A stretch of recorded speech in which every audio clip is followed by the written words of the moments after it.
Welcome back to the SportsMax Zone. It was historic for the pocket rocket, Shelly-Ann Fraser Pryce, at the 2023 Laureas Awards, as the Jamaican sprinting icon was finally crowned Laureas Sportswoman of the Year for the first time on her sixth nomination for the prestigious award.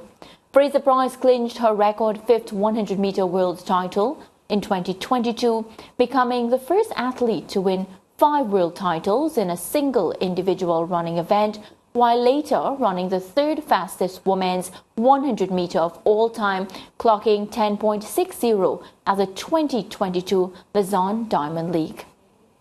I first want to thank the Laureas Academy for this award. I've been nominated quite a few times, I think about 6. So I'm really honored to be here to receive this award. You know, to consider that when I was 13 in 2000, the Laureas Award started. And I realized being 13, a young girl from Kingston, Jamaica, Waterhouse mainly, being poor, looking back now, I say that there's no barrier when it comes to your passion and your calling, as time honors your greatness.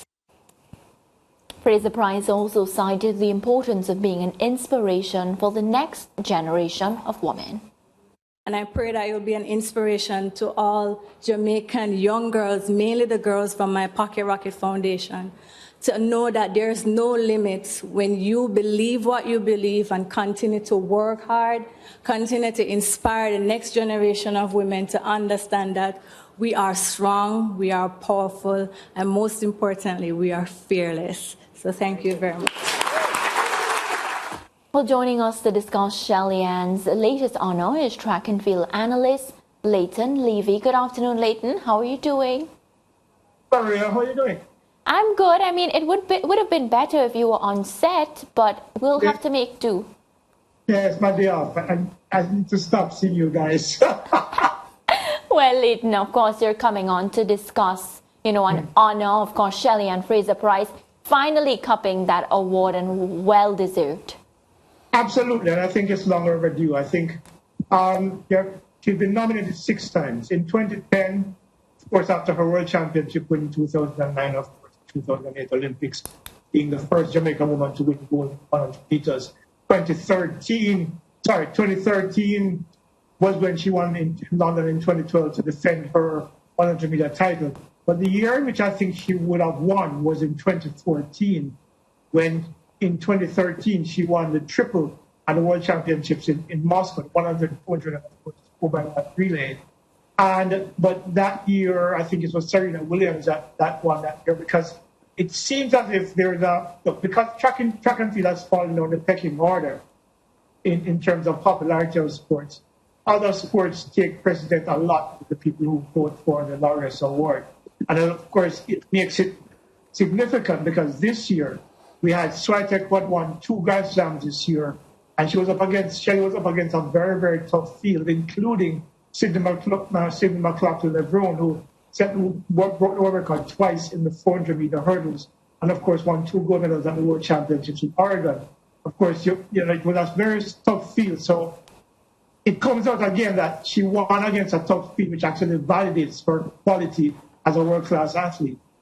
Yeah, I want to make the point too, Leighton, that sometimes here in the Caribbean, we take a lot of our elite athletes for granted because they're so good and they continue to perform so well. But when you see Shelly-Ann Fraser Pryce on the same platform in Paris last night with Lionel Messi, who is like a god globally in a lot of territories, not just Argentina. Do you think as a region and as a country, Jamaica, we have grasped the full extent of Shelly-Ann Fraser Pryce's magnificent award here? And before that, Elaine Thompson-Herah last year, and the 4 titles that Usain Bolt won as well. I think we're beginning to grasp the magnitude of what she is and what she represents. For 2 reasons. One, we live in a patriarchal world, so it was easier to accept Usain Bolt as one of the best ever to do it. I think there's still a lot of debate about where Shelly-Ann Fraser Pryce's place is in the global context of elite athletes, primarily because I think she's a woman. And I think it's unfortunate because what I think she's accomplished, not what I think, what I know she's accomplished. No other female sprinter has ever done that in the history of the sport. But we still see there's something about us that where we don't appreciate what our women have done. I've said repeatedly, for example, that our women have outstripped our men in terms of global medals in track and field since 1980.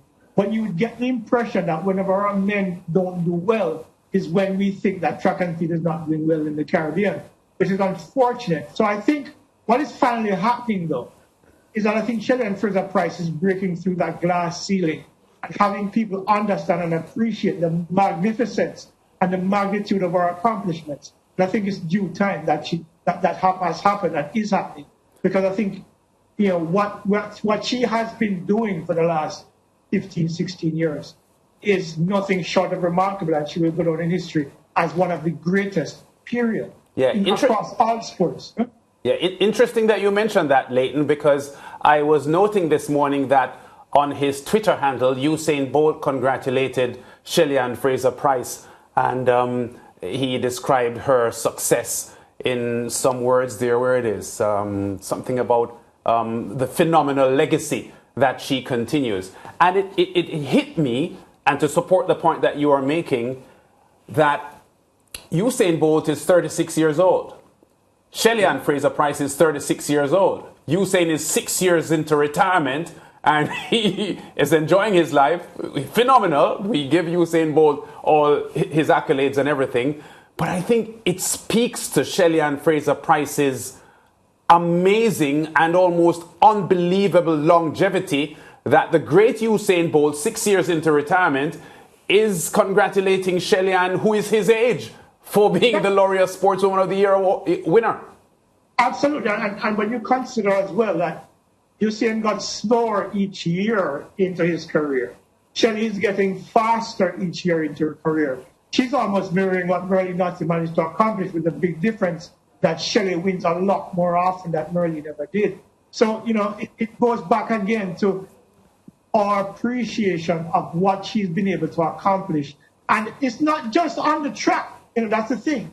What she's been doing with her foundation, and I'm sure that when she retires, she can have a very successful career as an orator, because that was a very moving speech last night, where she speaks to the fact about empowering women. She speaks to the fact about not letting poverty hold you back from accomplishing your goals. She was an inspiration for many people across the world who were listening to that last night. And I think, so it's not just her athletic accomplishments that is making her great. It's also what she's been doing off the track as well. Definitely, Leighton. So because you reminded us that you're on vacation, we don't want to, it's your day off, sorry. It's your day off.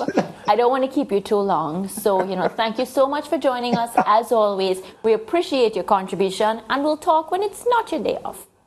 All right, Maria. Take it easy, guys. Take it easy. No problem. Yeah, Leighton Levy there, our track and field analyst, and of course, he writes all the top articles on SportsMax.tv. You can check them out. It's break time.